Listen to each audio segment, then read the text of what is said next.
Hey, so again, the name of the talk is Sharing is Caring, and the song was Generosity. That song was by Jerome Collins. I will put the link in when I send it out. We're going to be talking about radical generosity is a way of living, not an act of giving. That talk is written by Amy Campbell, who also wrote a book on sharing, which I'll share with you. We're going to talk about what if generosity was taught by those who have the least. So I will be talking about people that have gone out into the world and they were hiking and they had nothing and they experienced generosity for people that gave them food to eat and gave them a roof over their heads and gave them the ability to get on without asking for anything. Thank you so much. We have some new people joining us. Thank you. Welcome, welcome. I've started the recording, so I'll catch you in a minute. But thank you and welcome to the new people. So the name of the talk is Sharing is Caring. So we will be talking about the benefits of generosity. So we will be talking about the psychological, the emotional, and the physical benefits of generosity. We will, of course, be talking about scripture because I've always promised you there will be scripture, and I promise you there always will be. I will keep my promise. So today we continue to talk about abundance. So the name of today, the series that we are in is Gifts of Abundance, and we are going to talk more about abundance. So last week we talked a lot about how abundance is intimately connected to trust, and that you can feel abundance when you trust that the universe is on your side, that God, the creator, that whoever the force that you believe is up there is able to trust you and is able to provide for you and is able to take care of you. And that abundance is not about so much all that you have as much as your ability to trust that you're being taken care of every single moment of every single day. So we will be talking about that. We'll be talking about the belief that we are divinely protected and cared for, and therefore there is always enough. We don't have to worry about having enough in terms of material goods. We need to know that we are always provided for, and that the God that you believe in is taking care of you every single moment of every single day. We're going to talk about the ability we have to share what we have with others, that as we stay centered in abundance mindset, we are able to give more and more all the time. So we will talk a little bit about what you are giving now and how to increase that, because we're going to be talking about radical generosity and how to make sure that we're living in that mindset all the time. We're going to talk about the mindset of being generous and how giving impacts others and ourselves, and how our lives are made better by our ability to give to others. So we're going to start off with a psychological point of view about the benefits of generosity. This is written by a psychoanalyst named Dr. Lisa Firestone. And she reminds us that the Dalai Lama says, if you want others to be happy, practice compassion. If you want to be happy, practice compassion. And she says the same is true of generosity. Generosity is the quality of being kind and understanding, the willingness to give others things that are of value. It actually is more good for you than it is for the person that you're giving to.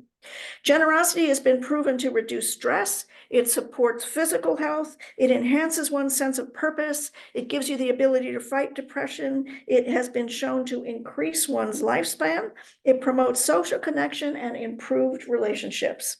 It also makes us feel better about ourselves. It is a confidence builder, and it is a natural repellent of self-hatred. Focusing on giving rather than receiving creates more outward orientation. It shifts the focus away from ourselves. It takes us away from listening to that critical inner voice, which often undermines our confidence, and it can lead to self-sabotage. So when you focus on giving, you focus on giving to someone else, you focus on how you can provide something that makes somebody else happy, it takes your focus off of yourself and your own problems. When we see ourselves as being able to help others and see others benefiting from our action, we don't hold on to negative beliefs about ourselves. So we're going to talk about 4 steps for fully practicing generosity. Number 1, give something that is meaningful to the other person. Think about what the other person wants or needs. It's not about material giving. It's about giving of yourself. Being present and available to a loved one who is having a hard time is the greatest gift. So we're talking about here that what you're giving needs to be helpful for the other person. So you may say, oh, I really, really like roses, and you give somebody roses. If they don't like roses, it's not going to be meaningful. So you want to make sure that when you're giving something that that other person is going to really appreciate. The next one is appreciate, accept appreciation. Be open to the people who express appreciation to you. So generosity is a two-way street. Allowing someone to express their gratitude helps you feel closer to them. Researchers at the Department of Psychology at the University of North Carolina says the emotion of gratitude uniquely functions to build a high quality relationship between a grateful person and the target of his or her gratitude. That is, the person who performed a kind action. It is important to graciously acknowledge their appreciation. Accept the generosity of others. Some people have much easier time giving than receiving. It's important to let others do things for you. This is called the generosity of acceptance. By being independent all the time, it robs others of the opportunity to feel the joy of giving. Accepting the generosity of others may make you feel uncomfortable if you felt unlovable or unworthy as a child. So we will be talking next week about the inability to accept gifts from others and how we have a mindset that says that we don't deserve. So we're going to be talking about that next week. Generosity, remember, is an act of love. Show appreciation. Gratitude is an important part of the equation. Resist the temptation to say you shouldn't have, or, oh, that's too much. Remember that they gave it to you because they wanted to make you happy. Being present and available to the loved one who is having a hard time is the greatest gift. Resist the temptation to say you shouldn't have, or this is too much. Let the person know what their generosity means to you. Generosity is a gift that keeps on giving daily. There are hundreds of opportunities to be generous if you look around for them. Remember that it is good for you, physically, psychologically, and emotionally, as it is good for them. So now we're going to talk about radical generosity. We're going to be talking about ways to build more generosity into your life. And she says radical generosity is a way of living. It's not an act of giving. This is written by Amy Campbell. She wrote a book called Love, Let Go, Generosity for the Real World. So she has proven that they have healthier bodies, greater empathy, lower rates of depression, longer lifespans when you are generous. The simple act of giving produces chemicals in your brain. We've talked about this before. Those chemicals are oxytocin and dopamine. We've talked about that. So when you give, your brain actually produces chemicals that make you feel better. An expert said on a scale of 1 to 10, where 10 is a powerful drug like insulin, generosity runs somewhere between a 7.8 or an 8. It improves short-term happiness and long-term well-being. If you grew up without that, she grew up without the means of, she was from a single parent household, and she was working 20 hours a week by the time she was 15. She got her first job when she got her first job, she got a sign-on bonus, and she says it was not her inclination to give that money away. So she's talking about how she came from a rough lifetime, and she was taught generosity, but when she actually got some money, it wasn't her first instinct to give it away. Kathleen Voss, the behavioral scientist, did 9 different studies on the presence of money and how it changes us, and how the presence of money makes us act self-sufficiently and less generously. It doesn't have to be conscious. So these studies that she did proved that when there is money involved in the equation, you start to pull away from other people because you feel more independent and self-sufficient because you have money. So there were 3 different groups of people that were doing a survey. At the 6-minute mark, one group of people were shown a blank screen. At the 6-minute mark, another people were shown fish that were swimming in the water, and another group of people were shown money that was underneath the water. These were the screensavers. After they did this whole questionnaire, they met with others. So they sat one-on-one across with someone else to describe what the study was about. And what they found 100% of the time was the people who saw money sat more than a foot apart. They moved their chairs to move more than a foot apart from the person that they were talking to, because they felt independent and self-sufficient, and they didn't want to build community in the same kind of way. There were 8 other experiments that gave the same result. The more independent and the more self-sufficient you are, the less generous you are.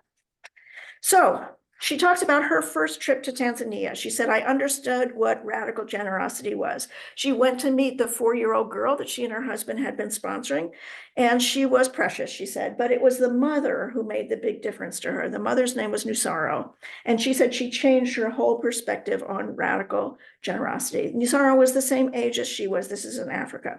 She had never gone to school. She had 4 children. She was also a grandmother. Within a few months, she was pregnant with her 5th child.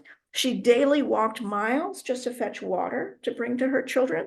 She farmed the land and cared for the children all at the same time while she was at home. She said, I saw myself in this mother. Our stories started similarly. This author of this book was born in Saigon in Vietnam during the Vietnam War. Her mother was 19 when she met the American U.S. Air Force officer, who was the father of her child. She says, no one knows how many mixed race children were left behind, but in 1988, Congress granted special immigration status to Vietnamese mothers and their children who had fathers that were from the American military. Over 21,000 relocated to the US. She says they'll never know how many others stayed by choice or by default. She said, as I looked at Nasaro, I saw how easily my story could have been a carbon copy. There is no logical reason why I wasn't farming a rice paddy in Vietnam. There is no logical reason why I had decades of schooling instead of none. How she got to live in a brick house with 4 bedrooms instead of a mud hut with a thatched roof. She said, that moment I was looking at her, I was looking in the mirror. I realized I am no different from Misaro. The only difference was I was airlifted out of poverty and she wasn't. I'd been given a gift I didn't earn and I didn't deserve, a gift I could never repay, but I could be grateful and do everything in my power to pay it forward. Generosity is more than an act of giving. It became a way of living. Instead of asking, what can I afford to give away? I started to ask, what do I really need to keep? That's the key question. When it comes to radical generosity, what do we really need to keep? When we shift to that question, we start to get freedom around money instead of the scarcity narrative. Writer Anne Lamott says, whenever she feels she doesn't have enough, she gives something away. I just love that. Nisaro had another girl that they also sponsored. They gave her enough money so that she could get an education. She said, not just me, she said, but the generosity that was given to me 45 years earlier. The ripple effect of generosity had been studied in the acts of kindness. In the acts of kindness, there are 3 degrees of separation. This is called social contagion. So when you help someone, that one helps someone, that one helps someone, 4 people through, 3 acts past you. They figured out the percentage of earnings. She said, if you want to change to radical generosity, figure out the percentage of earnings that you have donated. Do not judge that number at all. Write it down. She said, add 1%. So if you've been giving 1% of your income, add 1% and give 2% of your income. That's it, she says. Radical generosity doesn't have to be dramatic, but it does need to be intentional. Plan ahead. Figure out how to adjust so that you can release another 1% into the world. Small changes make big differences. $1,000 a year. If you could give $1,000 a year, that buys 10 goats and 20 chickens for a family in need. So 12 years ago, she started sponsoring Nasaro's daughter, and every year they added an additional $100 for the birthday, and she would always get a letter and a picture of what that $100 was spent for. She said originally it was for a little bit of corn, it was for a little bit of chicken, it was for a goat, but then it got to be for bed frames, so they no longer had to sleep on the floor, for bricks, and then for iron sheets to build themselves a home. Last spring, there were iron sheets in front of the school to replace the leaky thatched roof with a waterproof iron roof so that the students could study during the rainy season. Nasaro's family contributed iron sheets and 20 bags of cement, giving her money away. By our standards, she had next to nothing, but she was sharing the resources that she had. What could you be releasing into the world with radical generosity? We will look at reevaluating our perception of giving. So here's scripture. You know, I always promise you there'll be scripture, and there always will be. Hebrews 13:16, and do not forget to do good and to share with others, for with such sacrifices God is pleased. Luke 6:38, give and it will be given to you. A good measure, pressed down, shaken together, and running over will be poured into your lap. Proverbs 19:17, whoever is kind to the poor lends to the Lord, and he will reward them for what they have done. Proverbs 22:9, the generous will themselves be blessed, for they share their food with the poor. Psalm 112:5, good will come to those who are generous and live freely, who conduct their affairs with justice. 2 Corinthians 9:11, you will be enriched in every way so that you can be generous on every occasion. And through us, your generosity will result in thanksgiving to God. This service that you perform is not only supplying the needs of the Lord's people, but is also overflowing in many expressions of thanks to God. Okay, so now I found an article called "What If Generosity Were Taught by Those Who Have the Least?" It's written by someone named Nitbu Mata, who is the founder of Service Space. Service Space is an organization that combines volunteerism, technology, and gift economy. I will leave all the links for that in the talk when I send it out. So in 2005, he went with his wife to a Gandhi ashram. He walked south and every food that he ate was given to him. He slept wherever he was invited to. He was 100% dependent on the kindness of strangers when he did this walk. So Wuda Shakata is a person that he met along the way. This person said, please come to my home so I can give you a meal. He said, it is going to be very small. I have no water and I have no electricity. And in fact, he had to borrow the food to make it. But he said, we believe that the guests are from God.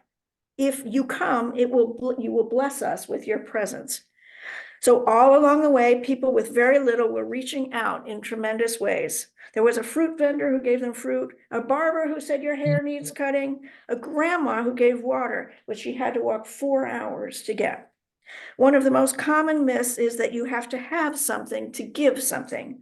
The external element is good, but it is more the internal element that is important. So I'm going to tell a story about Shakoban's generosity. Shakoban's generosity is based on a story of Gandhi. So Gandhi has this pencil story. Gandhi had this tiny, tiny little pencil, and he lost it. And he had all of his people around looking for pencils. And he was like, this is a tiny, tiny little pencil. This is the most important pencil. I've got to have this pencil. And, one of his people that worked with him said, Gandhi, like, you could have any pencil in the world. We'll go buy you like 1,000,000 pencils. And he was like, no, this one little poor boy gave me this pencil and it's incredibly important to me. He said, there is love embedded in this pencil. And so he held on to that pencil. So Shakaban is somebody whose husband had passed away when they were very young. She worked hard to take care of her family. She was a sweeper. She swept floors. She collected the pencils from the trash. She gave it to kids who didn't have pencils. She gives bags of pencils. It's not the stuff, it's the love around the stuff. She waded through the trash so that the love could be embedded in these pencils that she gave away. If we can value what can't be counted, we will have inner transformation. Inner transformation matters. The physical is important. If we give, it's better. But biochemistry changes when we give from our heart. Transformation changes us biochemically. When you give money to other people, you feel happier than if you spent money on things that you think you wanted. When you give, you create relationships. Embedded in the cocoon of relationships is gratitude. Giving is good for the minds. It generates other orientation. It's not about me, it's about the other. It also produces stillness of the mind. Being interconnected will make you more content. It opens the door to not what can I get, but what can I give? If we lead with inner transformation, everyone can give in their own unique way. Research shows if I give more love, the more love I have to give, the gifts on the inside will be abundant. Rabu Makwana. So this is a person in India who lost his legs to polio. He was an outcast. He had an aunt, a great aunt, who gave away tulsi plants. So tulsi plants are these plants, a lot of times you'll see it in tea. So when you go into the herbal stores, they'll give you tulsi plants to put it in your tea. So she gave away these tulsi plants, and he said to himself, I can do that.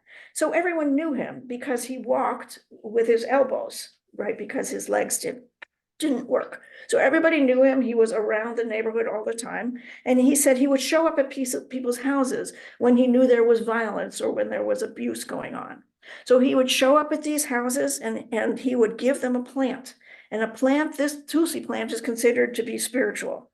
Everyone know him. He would know where there was abuse and violence going up. He would give them the plants. It was considered sacred. He would share stories with them. He would share songs with them, and he would uplift them. It then became a group project in the family to keep this tulsi plant alive. And so he could keep on returning to check on the plant. He was actually checking on the family, but he would keep on checking on the plant. Over the last 18 months, he gave away over 900 tulsi plants. He found a very unique way to give that only he could give. Martin Luther King said, everybody can be great because everybody can serve. Sustainable social change comes from leaders who are all leading because of the inner transformation that they place to be their highest priority. Gandhi said, "Be the change you wish to see in the world. Lead with inner transformation. It changes the trajectory of the impact that we have." Do we do things that have external impact or things that have internal transformation? Both. It needs to be both. You need to put your own spin on it. You need to decide what your own percentage is. Maybe 10% is external and 90% is internal. Maybe 20% is external and 80% is internal. You decide. But he asked the question, what happens if everyone started practicing radical generosity? So there was a rickshaw driver named Udai who runs his rickshaw on a gift basis. There's no meters at all when you get into his rickshaw. He says, "I believe in your goodness. Someone who came before you has paid for your fare, and you get to pay forward for the people after you." He trusts people. He said he's been doing that for years. One of this guy who wrote the book asked him, "Well, do you keep track of this?" And he said, "Yeah, I have a notebook."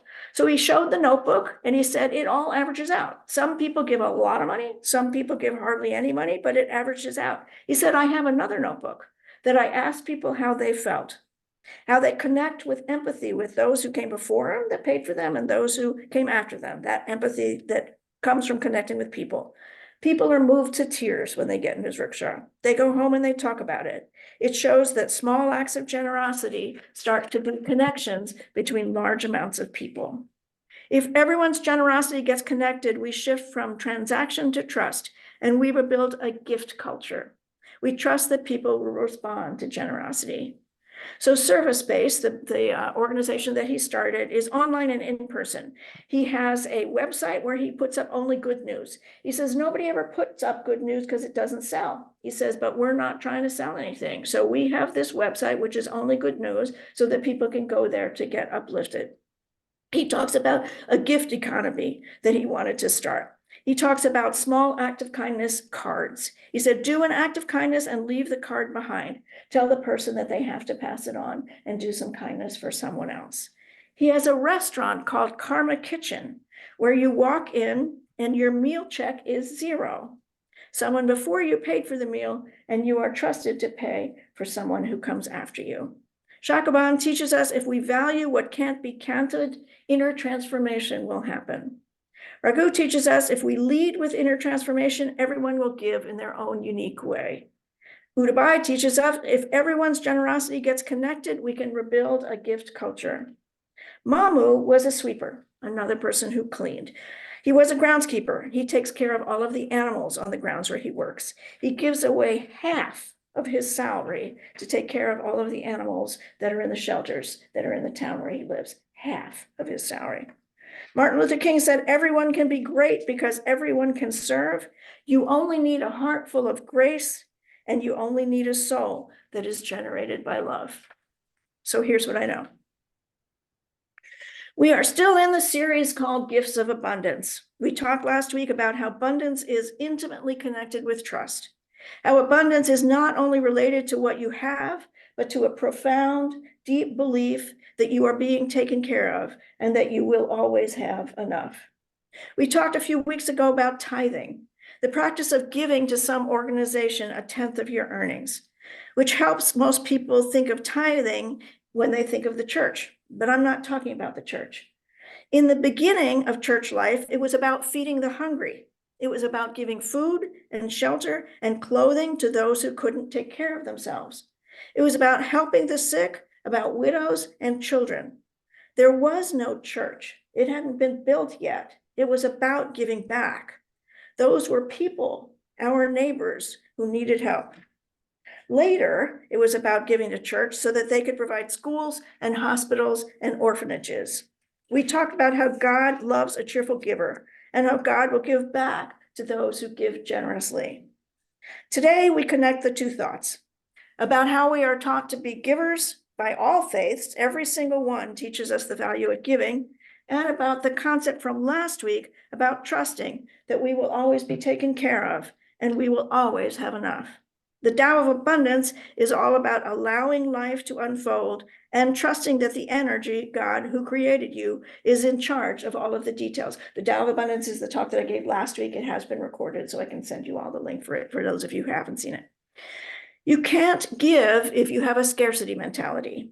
If you think there is not enough and you live in fear, you will close your fist tightly around what you have, fearing that when it is gone, it will not be replenished. We in New Thought teach that there is always enough. Louise Hay talks all the time about going to the ocean. She says some people go with a thimble thinking I'll fill this thimble up, and some people bring a bathtub and they fill up the bathtub. Louise Hay talks endlessly about the fact that there is always enough. There is always more than enough. The stories that we heard today, you do not have to have material wealth to be able to give abundantly. You just need to live secure in the awareness that there will always be enough, that you will always be provided for and taken care of. Abundance is intimately connected with trust, and so is generosity. We live what we are taught. Abundance is not so much about what we have as about what we think we have, hence the term abundance mindset. If we think we have enough, we have enough. Next week, we will be talking about having a poverty mentality and about how to change those beliefs. If we think we are not deserving, we will never have enough. Today, we rejoice in our ability to trust, our belief that the God who created us wants us to be happy, joyous, and free, wants us to have lives overflowing with abundance of health, wealth, love, friends, success, and joy. Having an abundance of these will free us to be able to open our minds, our hearts, our wallets, and give us the ability to share the overwhelming gifts that we have a little more freely than last year.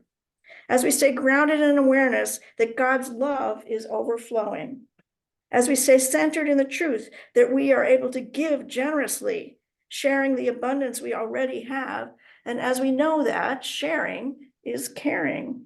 And so it is. Remember, at all times, the power is in you. It always has been, and it always will be.